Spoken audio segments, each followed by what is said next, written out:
try to be as intentional in implementing it as possible. So what it hopefully will do is to think about, what are those outcomes that help you achieve your big rocks, and what are the best methods for your goals. So on that sheet, if you open it up to the second page, what I hope my students learn, on page 2, I'm going to give you another minute or two to just check off on the left-hand side. These are a number of generic statements about kinds of learning. So if you had, in your course that you have in mind, if you could just think about what are those things that I hope my students learn in my course. And the temptation here might be to check all of them. Try not to check everything, but like what would be those things that you would check off? So I'm going to give you just a minute or so to look through that list.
Okay, I know a number of you are still looking at it, and some of you are done, but I'm going to keep moving along. Basically, again, that's a very generic list of types of learning, and in the real world, of course, there's a lot of overlap, and there's a lot of connection, and some of the words that I use might mean something slightly different to me than to you. But again, I think it's often helpful to think about when we're teaching, how do we really think about the learning first and foremost? What are we trying to make sure we give time for students to do? So I'm not going to give you time in this session to do it, but you'll see in this handout, there's a column for percentages. This is sometimes a useful exercise. Again, it's hard to separate these things, but even to just think about, of all the time that students are going to spend on my class, which unfortunately isn't as much as we'd like it to be, but of all that time that they are going to give to it, how much of that time do I want them to spend doing this kind of thing versus this kind of thing? Because I think the misalignment that I see happen all the time for myself as well as others is, I want them to be doing all this critical thinking, I want them to be creative, I want them to be applying it, but then I might look at my activities and what I'm doing and say, but I'm asking them to do some other kinds of things most of the time. And so how do I make sure, if I want them to be doing that, that I'm spending their time and my time on those more desirable kinds of learning. So if it helps, you can play with those percentages. On the next sheet, there's a thing about what kinds of teaching methods you use, so that's something that you could follow up with as well and start to play with that alignment and see in what ways am I really spending my time. You only have so much time too. Am I spending my time in the most valuable methods? So what we're going to do now is kind of dig into a few of these different what we call ways of learning. And so how many of you checked off on that sheet?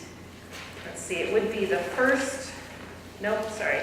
It's like the third and fourth on this sheet. So knowledge about the field of study or a basic understanding of concepts and ideas. How many of you clicked those? So most people in the room did, and that's what I would expect. I think almost every college class, we have some level of concepts, ideas, knowledge, terminology that we want to share with students. And so for this type of learning, we connect it with giving presentations and giving explanations. We base it on, we call it cognitive learning because we base the theoretical basis here on mainly what we kind of have been learning through the years from cognitive psychology, especially around things like attention and information processing and memory, which I'll talk about in just a minute. But really, you know, if you are trying to share some information with a bunch of people, it's okay to do a presentation. And I know sometimes I've worked in a teaching and learning center for 12 years, and some people are just shocked if I say something like that, because I'm not supposed to say, I didn't use the L word, I didn't say lecture. And we purposely don't use that word because it has such connotations and it has a lot of baggage around it, and so we prefer to just say presentations. You know, presenting information is one of 7 ways of learning in this framework. You know, we'll talk about the pros and cons of it, but it's certainly something that we all often have to do. So if this is something, and it sounds like for a lot of you, there's certainly other ways I should mention, other ways for students to get information. You know, certainly they could do the reading, they could do other things to get information, but if they need it from you, and you're giving a presentation, there are some things that we would want to keep in mind, and so we're going to walk through that just fairly briefly here.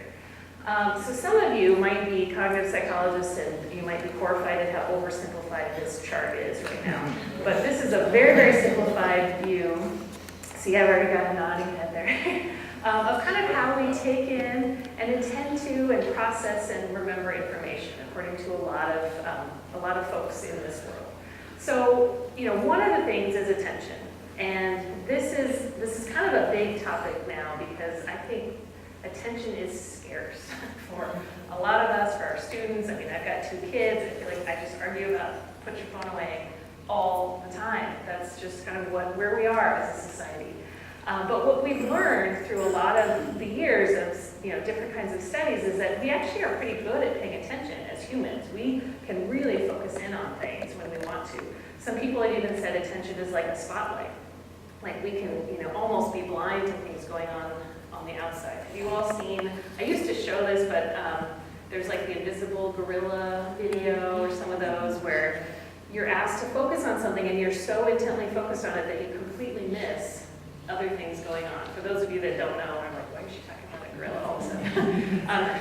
Yeah, you're asked to kind of watch basketball players pass a basketball back and forth, and there's people with like white shirts, black shirts, and so you're supposed to count that, and you're so intently focused that you don't know that in the middle of the video, someone in a gorilla walks in and like does a little dance and walks out. And most people are pretty shocked that they did not notice the gorilla walking through, but because we can be so focused. So we can pay attention really well, but we're also very easily distracted. You know, that kind of squirrel mentality where you just hear something and your attention goes off. You know, so students like to say, we all like to say, oh, this is actually a picture on our campus, isn't it? You know, multitasking, right? I can multitask. I can be on my phone and check my email and do things. Well, I guess email's not even a thing for a lot of people anymore, but you know, I can be doing all these things and pay attention. And, you know, again, some of you know this a lot better than I do, but there's really more the concept of switch tasking, that for certain kinds of processes, we're really having to switch our attention back and forth rather than do them at the same time. And the example that's been shared a lot, and I just got to experience it yesterday as I got a rental car, you know, if you're driving to work or you're driving in your car and you've done it 100 times, you can sometimes get to work and you don't remember driving there. Have you ever had that experience? You're just on autopilot.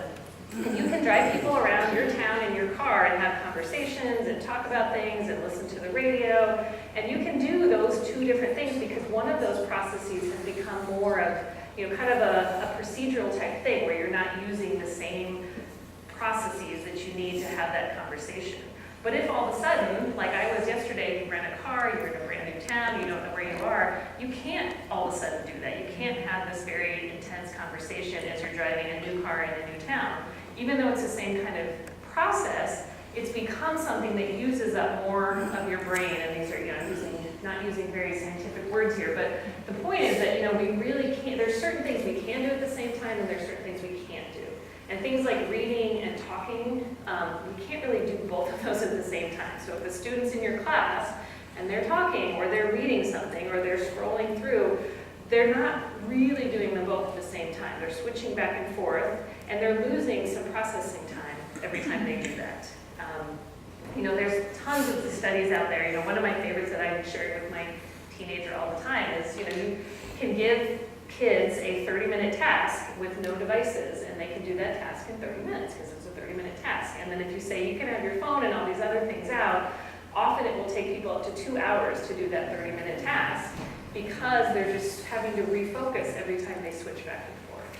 So all that to say that if we are presenting as part of our teaching strategy, if we're relying on that as a teaching strategy, we need people's attention. We can certainly, if we're outside that spotlight, nothing's even getting in. So if we want students to pay attention, we need to help get their attention. We can't really compete with distractions. So again, I'll leave that up to you to figure out how you do that.